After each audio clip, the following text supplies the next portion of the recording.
So you might be hearing this term fiscal drag a fair bit lately, especially here in the UK, Mm. and maybe scratching your head wondering what it actually means for, your wallet. Yeah, it's definitely confusing for a lot of people. Well, you're in the right place. We're doing a deep dive today, and we're really grateful to the experts at my tax accountant, a well-known firm, for making this chat possible. That's right. They helped arrange this so we can tackle what is fiscal drag and why is everyone talking about it in the UK right now?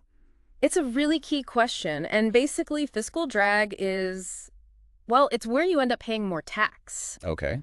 But it's not because the government announced higher tax rates. It's because the thresholds, the income levels where different tax rates start, those haven't changed. They're frozen. Exactly, frozen. While wages, inflation, everything else has gone up. So you sort of creep into paying more tax without a big headline change. Right. A bit sneaky, some might say. Okay. And the big reason it's such a hot topic now is, well, it's a deliberate policy, isn't it? It is. Since 2021, key thresholds like the personal allowance, that's the bit you earn tax-free. £3,507. Right, 12,570 pounds. And the point where you start paying the higher 40% rate, that's stuck at 50,270 pounds. They haven't moved. And normally you'd expect those to go up each year Yeah. to match inflation. Usually, yes. That stops people paying more tax just because prices rise. But nope, they're frozen and set to stay frozen until, what, April 2028. That's the plan currently. So that's the core issue. Wages go up, thresholds don't, you pay more tax. That's the mechanism in a nutshell. Your pay rise, maybe just keeping up with inflation, pushes more of your money into the taxable zone. Or even worse, pushes you over the edge into a higher tax bracket entirely. Precisely.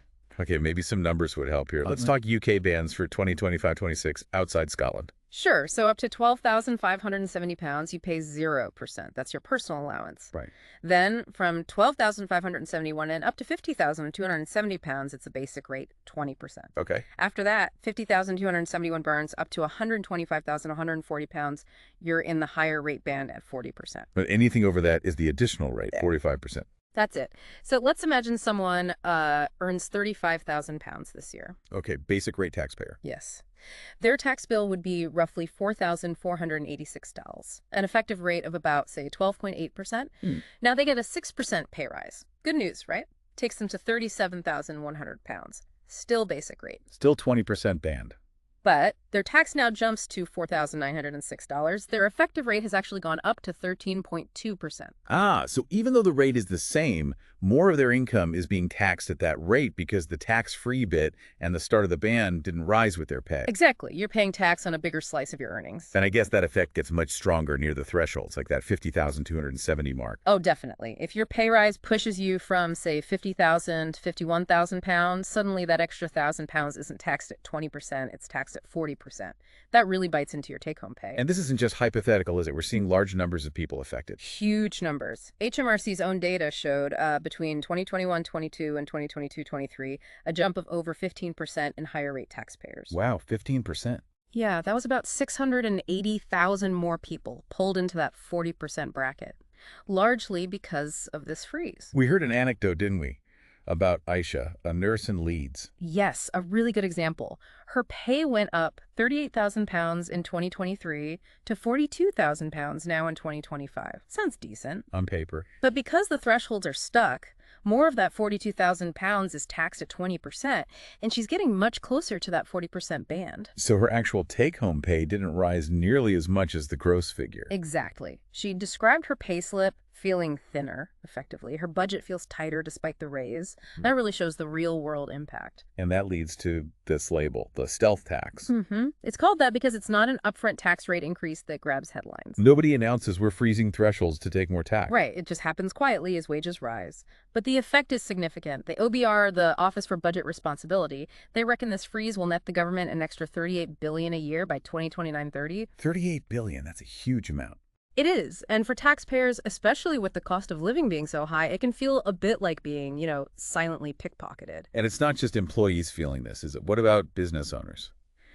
They often get a double hit. Firstly, their own personal income, like say a cafe owner in Bristol earning £45,000, their profits might rise, pushing them towards higher tax brackets faster. Okay, their personal tax goes up. But secondly, there's pressure on their payroll. Their staff are also caught by fiscal drag. Ah, so employees want bigger gross pay rises to compensate for the tax bite. Understandably, yes. They need higher gross pay just to maintain their net income, which pushes up the business's wage costs. And haven't employer national insurance contributions also gone up recently? And the threshold changed. Yes, exactly. Employer NICs rose to 15% in April 2025. And crucially, the threshold where employers start paying NICs was lowered. From 9,100 pounds down to 5,000 pounds, wasn't it? That's right. So now businesses are paying NICs on earnings from a much lower level. Even for part-time or lower-paid staff, it adds another layer of cost pressure. So it's hitting businesses from multiple angles then. Their own tax, employee wage demands, and higher payroll taxes. It's a tough combination for many, particularly small businesses. It really paints a picture of why this term, fiscal drag, is suddenly everywhere. People are feeling it. Definitely. There's a palpable sense of frustration. You work hard, get a raise, but it doesn't stretch as far as you expect. And there's talk about reversing it eventually. Well, the current chancellor, Rachel Reeves, has indicated the freeze might end in 2028-29. Which is still a few years away. It is. So while it acknowledges the problem, it doesn't offer immediate relief. The squeeze continues for now. You see it reflected online, too, on social media. Yeah, people noticing the numbers. I saw someone on X mention like 1.88 million more higher rate taxpayers since 2021. The figures are stark, and people are connecting the dots to their own payslips. So who gets hit the hardest by all this? Is it spread evenly? Well, almost everyone paying income tax feels something, but it disproportionately affects middle-income earners. Who are we talking about there? Yeah. Roughly. Think people earning, say, £30,000 up to maybe £60,000. Professions like teachers, nurses, lots of IT roles. Why them particularly? Because their salary growth is often enough to push them towards or just into that 40% higher rate band. But maybe not enough growth to make them feel significantly better off after tax. Precisely. The Institute for Fiscal Studies, the IFS, they calculated that someone on £40,000 in 2025 is paying about £600 more in tax just this year than if thresholds had risen normally since 2021. £600? That's not insignificant. Not at all. And it's not just working age people. Pensioners are increasingly affected too. How so? With the personal allowance frozen at £12,570, well, the full new state pension for 2024-25 is already £11,502. Ah, so it doesn't take much other income, maybe a small private pension, to push them over that £12,570 limit and into paying income tax. Exactly. And HMRC data shows this is happening. 8.5 million pensioners paid income tax in 2023-24. That was up 660,000 from the year before. Many are being taxed on their pensions for the first time. So, middle earners, pensioners. And we mentioned business owners again, like Raj, the corner shop owner. Right. Raj sees his own potential profits maybe pushing his tax up. Then his staff need higher wages because their tax has gone up due to fiscal drag. And he's paying more employer NICs on top of that. It's a real squeeze. Higher costs, pressure on pricing, potentially lower profits after his own increased tax. It's a challenging cycle. There must be a psychological impact too, right? Seeing a pay rise get eaten up. Absolutely. It's quite demoralizing. You get that feeling of, working harder for less, even if your gross pay is rising. Yeah, I've seen comments online like at Taxed Out UK expressing that exact sentiment. The IFS also points out that this perception of unfairness, this stealth element, is what makes fiscal drag so controversial. It erodes trust. And it's all happening while the general cost of living is still really high. That's the crucial context. Fiscal drag is amplifying the squeeze that households are already feeling from energy prices, food costs, everything else. So it makes the cost of living crisis feel even worse for many. Definitely. The Resolution Foundation estimated that the average household could be around £1,400 worse off in real terms by 2027-28 because of fiscal drag combined with other tax measures. £1,400. Wow. And it even pulls people at the lower end into tax, doesn't it? Those just above the personal allowance. Yes, someone earning just over £12,570 who maybe wasn't paying income tax before might now find themselves doing so if their wages creep up. That can be a shock. Okay, so it's clearly a big issue. Given we can't just unfreeze the thresholds ourselves, are there any practical things people can actually do to maybe lessen the blow a bit? Yes, there are definitely things worth checking. First, basic but important, check your tax code. Use the tool on gov.uk. Make sure HMRC has you coded correctly. Good starting point. What else? If you're married or in a civil partnership, look into the marriage allowance. If one partner earns below the personal allowance and the other is a basic rate taxpayer, you might be able to transfer some allowance. How much is that safe? You can transfer up to £12,260 of the allowance in 2025-26, which would save about $252,000 in tax. Worth checking. Okay. What about things like pensions? Salary sacrifice for pension contributions is a big one. Contributions you make often reduce your taxable income, so increasing pension payments could lower your tax bill now, though obviously it means less take-home pay today. A trade-off, but potentially lowers the tax hit. Yes. For business owners, it gets more complex.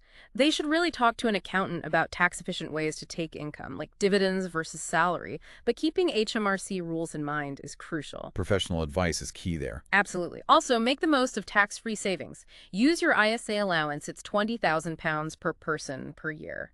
Growth and income inside an ISO are tax-free. Good reminder. Any others? Charity donations with gift aid. If you're a higher rate taxpayer, you can claim back the difference between the basic rate tax the charity claims and the higher rate you paid. Ah, so extra relief there. Yes. And just remember, this frozen threshold issue, fiscal drag, it's not only income tax. National insurance thresholds have been frozen too, and things like the inheritance tax nil rate band have been stuck since 2009, pulling more estates into tax over time. So it's a broader theme in the tax system right now. It seems to be, yes. Okay, let's just quickly sum up then. Fiscal drag. Mm-hmm. It's basically paying more tax over time, not because tax rates went up, but because the income levels for those rates, the thresholds haven't increased with wages or inflation. That's the core of it. More of your money gets taxed, and some people get pushed into higher tax brackets unexpectedly. And it's hitting lots of people in the UK right now because those key thresholds have been actively frozen since 2021 and will be until 2028. Exactly right. Understanding it is really important for managing your finances in the current climate. Definitely food for thought. You need to know how it works to see how it might be affecting you. Making informed decisions is key. And look, if you want more specific advice tailored to your situation, whether personal finances or your business, we definitely suggest reaching out to the experts who made this deep dive possible today. That's the team at My Tax Accountant. Getting that kind of professional guidance could really help navigate these somewhat tricky tax waters. Sound advice. Understanding the system is the first step to managing it effectively. Absolutely. It's all about being informed.